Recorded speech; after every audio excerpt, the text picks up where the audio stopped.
Join us on Patreon and become part of our journey to uncover history's untold stories. Your support helps us create in-depth content, bring hidden narratives to life, and keep history alive for everyone. The Ethiopian Bible, known as the Ethiopic Bible or the Guizi Bible, stands as one of the oldest and most expansive biblical canons in the Christian world.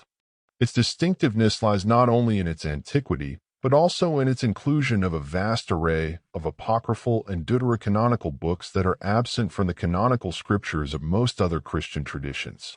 This expansive nature of the Ethiopian biblical canon invites deep exploration into the historical, cultural, and theological context that contributed to its development and the inclusion of these additional texts. The Ethiopian Orthodox Tewahedo Church, one of the oldest Christian institutions, played a central role in the formation of the Ethiopian Bible. Christianity took root in Ethiopia during the 4th century AD under the rule of King Ezana of the Aksumite Empire. This early adoption of Christianity created a unique environment where Jewish traditions, indigenous beliefs, and Christian teachings merged, fostering a rich theological and scriptural tradition. The early Christian missionaries, influenced by Coptic Christianity from Egypt, brought with them various texts, some of which were considered apocryphal elsewhere but found acceptance in Ethiopia.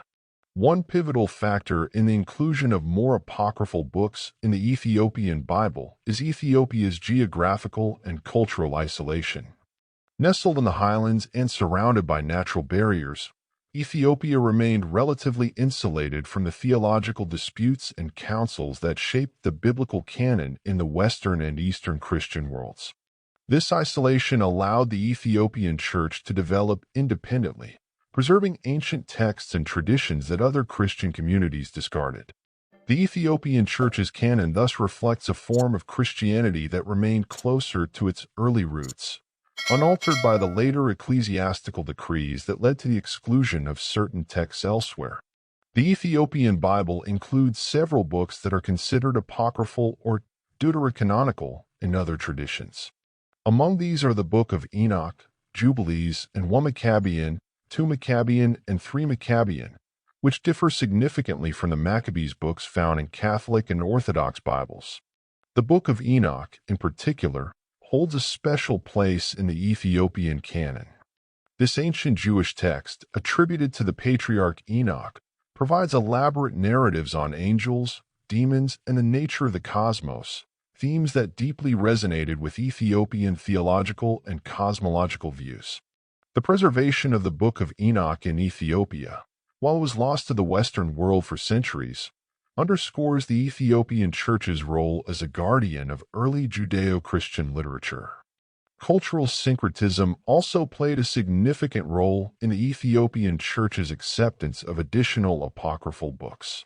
Ethiopian religious tradition is characterized by a blending of Judaic customs, Christian beliefs, and indigenous African spirituality. Practices such as dietary laws, circumcision, and the observance of certain festivals mirror ancient Jewish customs, reflecting the profound influence of Judaism on Ethiopian Christianity. This syncretism made the inclusion of texts like Jubilees, which elaborates on Jewish laws and traditions, a natural fit for the Ethiopian canon. The Ethiopian reverence for ancient patriarchs and prophets further justified the preservation of these writings. Moreover, the translation of biblical texts into Guizi, the classical liturgical language of Ethiopia, was a monumental task that facilitated the incorporation of diverse texts. The process of translation was not merely linguistic but also interpretive, allowing for the adaptation and acceptance of a broader range of scriptures. The translators and scholars of the Ethiopian Church approached the biblical text with a reverence that embraced both canonical and non-canonical works, recognizing their spiritual and historical value. The Ethiopian Church's theological orientation also contributed to the broader canon. Ethiopian theology places significant emphasis on the mystical and esoteric dimensions of faith, which align well with the themes found in many apocryphal books.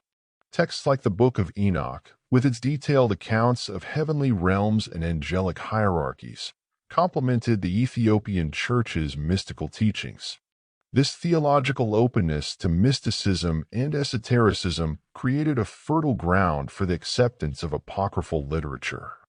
Political and historical circumstances further influenced the Ethiopian biblical canon. Ethiopia's long-standing Christian monarchy, which viewed itself as a continuation of the Solomonic dynasty, fostered a national identity deeply intertwined with biblical history.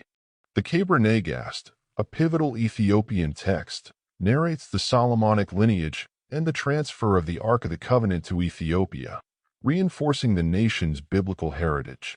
This national narrative elevated the importance of ancient texts that supported Ethiopia's divine kingship and sacred history, encouraging the inclusion of related apocryphal writings.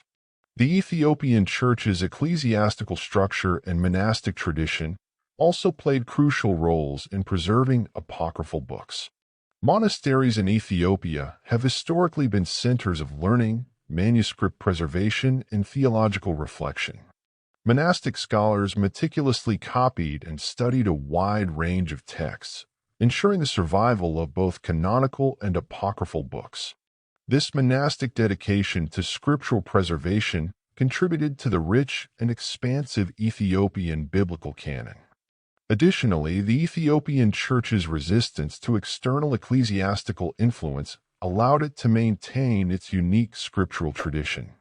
While other Christian communities conformed to the decisions of ecumenical councils that excluded certain texts, the Ethiopian Church remained steadfast in its acceptance of a broader range of scriptures.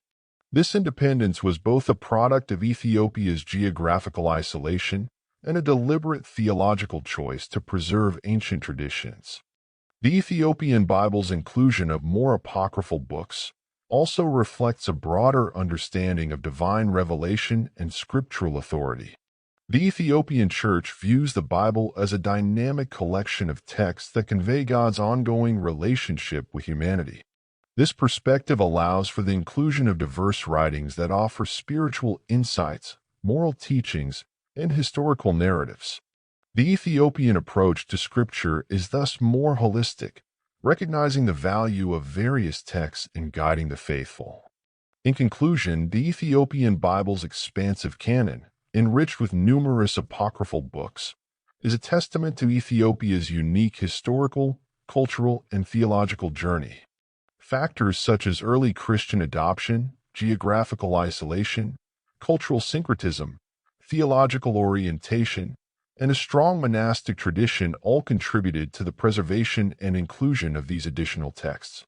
The Ethiopian Church's commitment to maintaining a comprehensive and spiritually rich scripture underscores its role as a custodian of ancient Judeo-Christian heritage. This inclusive canon not only reflects Ethiopia's distinct religious identity, but also offers valuable insights into the diverse ways Christianity has evolved and manifested across different cultures and histories.